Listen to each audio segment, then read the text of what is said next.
And here we go. Welcome to my presentation on Socrates, Life and Learning in Focus.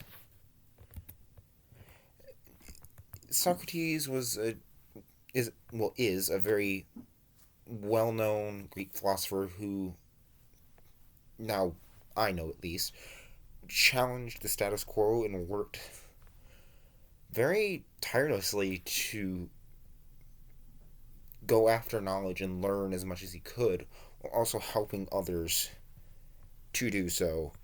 That was until, of course, he was executed for his quote unquote crimes against the state. He led a very varied and intriguing life, but a vast majority of his time was dedicated to academics and learning. He was born in the I believe it's the 5th century BC to a stonemason father, excuse my pronunciation, Sophroniscus, and his midwife mother, Nerite. He actually followed Norman one way or another because he maintained a pederastic relationship during his time. But then, of course, we must not focus too deeply on the non academic aspects of his life.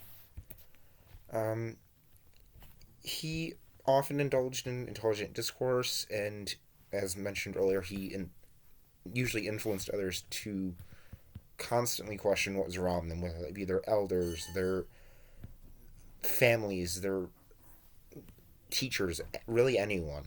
He, a lot of times, would come across them in the streets or in the gymnasia. And eventually, he had a following of many young men, likely some young women as well, that followed along with him, abandoning their early hopes and desires to devote their lives to philosophy and learning.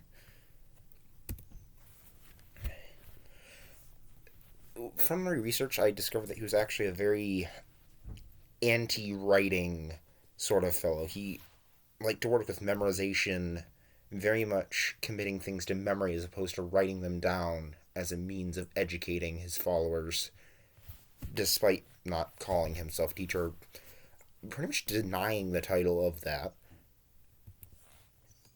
He was an early proponent of a very broad range of education. He supported having the arts and the sciences and all of the fields of education in addition to any sort of specialized learning that a student might have in order to create a more well-rounded and well-adjusted student. Um, a lot of modern educational systems do function in this way, as many of us likely know, but Socrates really worked more as a midwife for learning and thought. So he helped ideas to be born, and he kind of knew when things weren't maybe going as well as they should. He kind of helped steer things along, much like a midwife would in birth.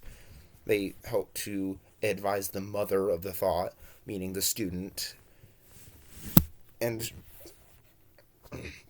both ideas and babies must be nurtured. They need that tender care. They need much observance and thinking. And a lot of times, people want to share them with others. Socrates was, in fact, executed for quote unquote crimes against the state. These included impiety against the gods and corruption of the youth. He didn't object to the charges, but before his execution, he bathed himself in the prison cistern to, I guess, save his family from having to see him in his final state, unless it was absolutely necessary, like before the funeral. And I really felt like this showed his concern for others and their mental well being, I guess we would call it now. even if he didn't show that in his life. He he did have a great impact on others, on social systems, and really the way our modern world works, whether it be in education or social structures. His the contributions he had are really not able to be topped in many ways, and we're still feeling the influence he had in our educational systems and our social systems, pretty much everything related to daily life today. Anyway, I appreciate everyone taking time to view my presentation, and I hope you enjoyed.